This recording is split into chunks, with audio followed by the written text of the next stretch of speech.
നമസ്കാരം. SDP-യുടെ ദേശീയ അധ്യക്ഷനായിട്ടുള്ള MK ഫൈസിയെ ED ബാംഗ്ലൂരിൽ നിന്ന് അറസ്റ്റ് ചെയ്തിരിക്കുകയാണ്. എന്തുകൊണ്ട് EDക്ക് ഇങ്ങനെ ഒരു നിലപാടിലേക്ക് പോകേണ്ടി വരുന്നു എന്ന് പറയുമ്പോൾ കൃത്യമായിട്ടുള്ള ലക്ഷ്യമുണ്ട്. പോപ്പുലർ ഫ്രണ്ട് എന്ന് പറയുന്ന ആഗോള ഭീകരവാദ പ്രസ്ഥാനം എന്ന് തന്നെ നമ്മൾക്ക് പറയാം. ഇന്ത്യയിൽ മാത്രമല്ല, ഇന്ത്യക്ക് പുറത്തും ഈ സംഘടനയ്ക്ക് കൃത്യമായിട്ടുള്ള ബന്ധങ്ങളും പല രീതിയിലുള്ള കാര്യങ്ങളുമുണ്ട്. അപ്പോൾ ആ PFI എന്ന് പറയുന്ന സംഘടനയെ നിരോധിച്ച അതേ ഒരു രീതിയിലേക്ക് തന്നെ, ആ ഒരു മോഡൽ തന്നെ SDP നിരോധനത്തിലേക്കും എത്തിക്കുക എന്നുള്ള ലക്ഷ്യം തന്നെയാണ് പച്ചക്ക് പറഞ്ഞാൽ BJPക്കുള്ളത്, അല്ലെങ്കിൽ കേന്ദ്ര സർക്കാരിനുള്ളത്, നരേന്ദ്രമോദിക്കുള്ളത്.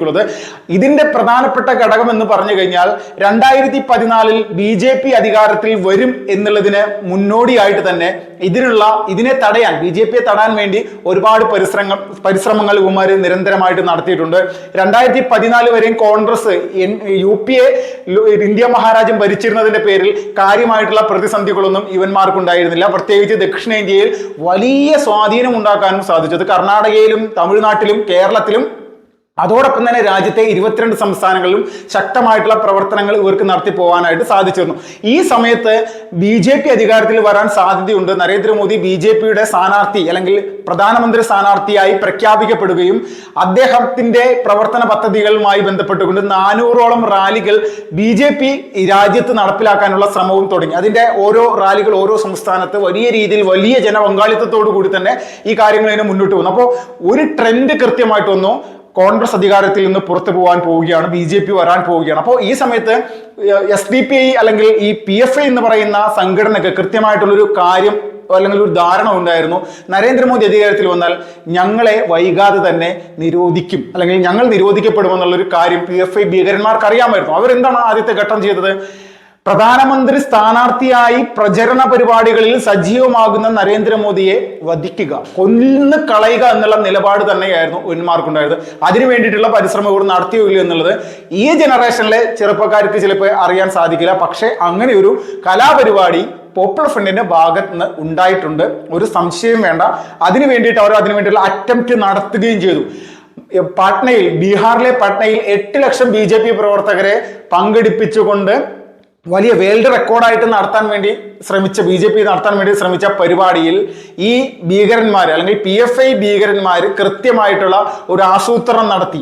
അവിടെ ഒരു സ്ഫോടന പരമ്പര തന്നെയാണ് നടത്തിയത്. ഈ സ്ഫോടനത്തിൽ 7 പേർ കൊല്ലപ്പെടുകയും 100ഓളം പേർ ഈ ഒരു സ്ഫോടനത്തിൽ ഗുരുതരമായിട്ട് പരിക്കേൽക്കുകയും ചെയ്തു. ഏകദേശം നരേന്ദ്രമോദി വരാനായിട്ട് മിനിറ്റുകൾക്ക് മുന്നാണ് ഈ ഒരു സ്ഫോടനം അവിടെ പെട്ടെന്ന് നടക്കുന്നത്. അപ്പൊ ഇതിനോടകം തന്നെ കാര്യങ്ങൾ ബോധ്യപ്പെട്ടിട്ടുണ്ടായിരുന്നു BJPക്കും നരേന്ദ്രമോദിക്കുമെല്ലാം. കാരണം ബീഹാറിലെയും കേന്ദ്രത്തിലെയും ഇന്റലിജൻസ് വിഭാഗം പ്രധാനമായിട്ട് കോൺഗ്രസ് സർക്കാരിന് ഇങ്ങനെ നരേന്ദ്രമോദിക്ക് നേരെ ഒരു അറ്റംപ്റ്റ് ഉണ്ടാകാനുള്ള സാധ്യതകൾ ഉണ്ടെന്ന് അറിയിച്ചിട്ടും ഇവർ അതിന് വേണ്ടിയിട്ടുള്ള ഒരു മുന്നൊരുക്കങ്ങൾ എടുത്തില്ല എന്നുള്ളത് കൂടി നമ്മൾ ഇതിനോടകം തന്നെ ബോധ്യപ്പെടേണ്ടതാണ്. അപ്പോൾ കൃത്യമായിട്ട് മോദിയെ ഇല്ലായ്മ ചെയ്യാൻ വേണ്ടി പ്രവർത്തിച്ച ഒരു സംഘടന, ഇവർക്ക് അന്ന് ഇവരുടെ ഈ ഒരു സ്ഫോടന പരമ്പര നടത്താൻ വേണ്ടിയിട്ട് സാമ്പത്തികം എത്തിയത് പോലും കേരളത്തിൽ നിന്നാണ് എന്നുള്ളത് കൂടി നമ്മൾ മനസ്സിലാക്കണം.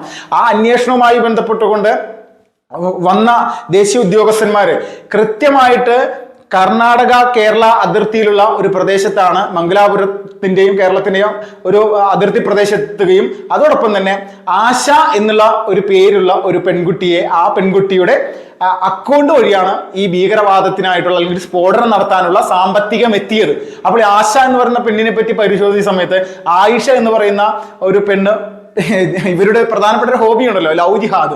ഈ ലവ് ജിഹാദിൽ അകപ്പെട്ട് ഈ പെൺകുട്ടി മതം മാറ്റം ചെയ്യപ്പെട്ട് ഈ ഭീകരവാദ ഗ്രൂപ്പുകളുടെ കൂടെ കൂടിയ ഒരു സംഭവം തന്നെയാണ്, അതിൽ തർക്കമില്ല. അപ്പോൾ നമ്മൾ മനസ്സിലാക്കുക, ഇതൊക്കെ കേന്ദ്ര ഏജൻസികളുടെ അന്വേഷണത്തിന്റെ അടിസ്ഥാനത്തിൽ പുറത്തു വന്ന തെളിവുകൾ തന്നെയാണ്, യാഥാർത്ഥ്യം തന്നെയാണ്.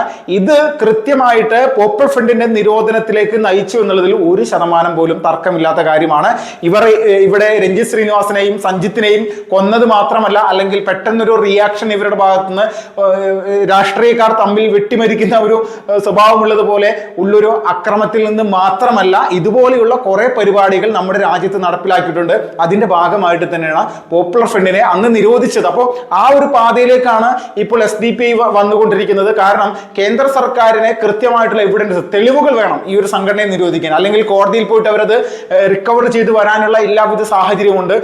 കാരണം കോടതിയിൽ തെളിവുകൾക്കാണ് പ്രാധാന്യം, അല്ലെങ്കിൽ ഇവരെങ്ങനെ പ്രവർത്തിക്കുന്നു എന്നുള്ളത്, അല്ലെങ്കിൽ രാജ്യവിരുദ്ധമായിട്ടുള്ള പ്രവർത്തനം ഇവരോ ഇവരുടെ നേതാക്കന്മാരോ നടത്തിയിട്ടുണ്ടെന്ന് ഉറപ്പ് വന്നാൽ മാത്രമേ ഈ സംഘടനയെ നിരോധിക്കാൻ പറ്റുകയുള്ളൂ. ഇലക്ഷൻ കമ്മീഷന് ഇതുമായി ബന്ധപ്പെട്ടുകൊണ്ടുള്ള പല റിപ്പോർട്ടുകളും ഇവർ കൈമാറിയിട്ടുണ്ട് എന്നുള്ള, അല്ലെങ്കിൽ കേന്ദ്ര സർക്കാർ കൈമാറിയിട്ടുണ്ടെന്നുള്ള കാര്യങ്ങൾ കൂടി ഇതിനോടകം തന്നെ പുറത്തു വരുന്നുണ്ട്. അപ്പോൾ വൈകാതെ തന്നെ SDPI നിരോധനം എന്നുള്ള സംവിധാനത്തിലേക്ക് പോകാനുള്ള സാധ്യതയുണ്ട്. ഇവരുടെ പല നേതാക്കന്മാരും ജയിലിൽ അകപ്പെടാനുള്ള സാധ്യതയുണ്ട്. തീഹാർ ജയിലിൽ ഇപ്പോൾ MK5C കുടിയിരുത്താനുള്ള അല്ലെങ്കിൽ താമസിപ്പിക്കാനുള്ള എല്ലാ തരത്തിലുമുള്ള സംവിധാനങ്ങളും ഒരുക്കിക്കൊണ്ട് കേന്ദ്ര സർക്കാർ പോവുകയാണെന്നുള്ളതിൽ തർക്കമില്ല. ഇനി NIAക്ക് കൂടിയാണ് ഇദ്ദേഹത്തെ അല്ലെങ്കിൽ ഈ MK5C കൈമാറാനുള്ള ഒരു സാഹചര്യം ഉണ്ടാകേണ്ടത്.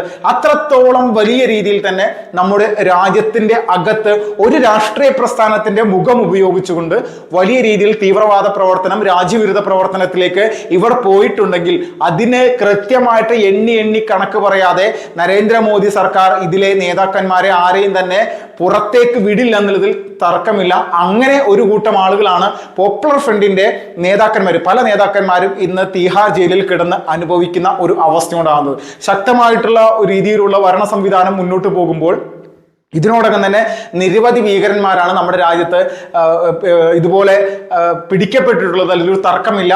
2014 മുന്നോടിയായിട്ട് എത്ര ഭീകരവാദ ആക്രമണങ്ങൾ അല്ലെങ്കിൽ സ്ഫോടന പരമ്പരകളാണ് നമ്മുടെ രാജ്യത്ത് നടന്നത്. ഓരോ പ്രധാനപ്പെട്ട മെട്രോ നഗരങ്ങളെ നമ്മുടെ രാജ്യത്ത് എടുത്ത് നോക്കുമ്പോൾ മുംബൈ സ്ഫോടനം, ദില്ലി സ്ഫോടനം, കൊൽക്കത്ത സ്ഫോടനം, അല്ലെങ്കിൽ ഹൈദരാബാദ് സ്ഫോടനം, ചെന്നൈ സ്ഫോടനം, ബാംഗ്ലൂർ സ്ഫോടനം, ജയ്പൂർ സ്ഫോടനം, ഇങ്ങനെയുള്ള പ്രധാനപ്പെട്ട നഗരങ്ങൾ മുഴുവനും ഭീകരവാദികൾ അവർ ചോരക്കളമാക്കിയിട്ടുണ്ട്. അത്രത്തോളം വലിയ രീതിയിൽ പാവപ്പെട്ട ആളുകളെ ക്രൂരമായിട്ട് കൊലപ്പെടുത്തിയിട്ടുണ്ട്. നമ്മൾ ദില്ലിയിലെ കൊണാട്ട് പ്ലേസ് പോലെയുള്ള പ്രദേശങ്ങൾ പറഞ്ഞു കേട്ടിട്ടുള്ളത് തന്നെയാണ്, അല്ലെങ്കിൽ നമ്മൾക്ക് വാർത്താ മാധ്യമങ്ങളിലൂടെ അറിയാൻ സാധിച്ചിട്ടുള്ളത് തന്നെ. സമാധാനപരമായിട്ട് ആ കാലഘട്ടങ്ങളിൽ ആളുകൾക്ക് പോകാൻ പറ്റില്ല. ഒരു ഫെസ്റ്റിവൽ ഉണ്ടെങ്കിൽ ഏത് സമയത്ത് വേണമെങ്കിലും ഇതുപോലെയുള്ള ആക്രമണ പരമ്പരകൾ ജിഹാദി ഭീകരവാദികളുടെ ഭാഗത്ത് നിന്നുണ്ടാകും. ജമ്മു കാശ്മീരിന്റെ കാര്യം പ്രത്യേകം പറയേണ്ട ആവശ്യമില്ല. അവിടെ നിരന്തരമായിട്ട് അതിർത്തി കടന്ന് നുഴഞ്ഞു കയറി വന്ന് നമ്മുടെ സൈനികരുടെ നെഞ്ചും കൂട് നോക്കിയിട്ടാണ് വെടിപൊട്ടിച്ചിരുന്നത്. അപ്പോൾ ഇതിൽ ജെയ്ഷെ മുഹമ്മദ്, ലഷ്കർ ഇ തോയ്ബ, സിമി, PFI ഇവർക്കൊക്കെ ഒരു കൃത്യം എല്ലാവരുമായിട്ട് ഏകീകരണ സ്വഭാവമുണ്ട്.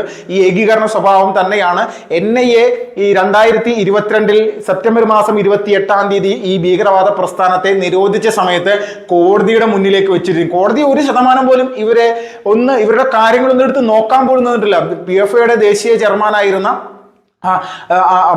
അബ്ദുൾ റഹ്മാൻ എന്ന് പറയുന്ന വ്യക്തിയെ പോലും ഇതുമായി ബന്ധപ്പെട്ടുകൊണ്ട് അങ്ങേർക്ക് ക്യാൻസർ ആണ്, അതുകൊണ്ട് ജയിലിൽ വേണ്ട ആവശ്യമുള്ള ചികിത്സ ലഭിക്കുന്നില്ല, തരുന്നില്ല, തന്റെ ജീവൻ അപകടത്തിലാണെന്നൊക്കെ പറഞ്ഞിട്ടാണ് കോടതിയിൽ അപേക്ഷ കൊടുത്തത്. അപ്പോൾ ഈ കോടതിയിൽ കൊടുത്ത അപേക്ഷയുമായി ബന്ധപ്പെട്ടുകൊണ്ടൊക്കെ നമ്മൾ പരിശോധിക്കുന്ന സമയത്ത് കൃത്യമായിട്ട് വ്യക്തമായിട്ട് കോടതി പറഞ്ഞിട്ടുണ്ട്, ഇതൊന്നും ഒരിക്കലും ഈ രോഗമോ രോഗാവസ്ഥയോ ഒന്നും തന്നെ ഈ കേസിൽ കോടതിക്ക് പരിഗണിക്കാൻ സാധിക്കില്ല. രാജ്യത്തിന് ദ്രോഹം ചെയ്തിട്ടുള്ള തെളിവുകൾ കോടതിയുടെ മുന്നിലേക്ക് NIA എത്തിച്ചിട്ടുണ്ട്.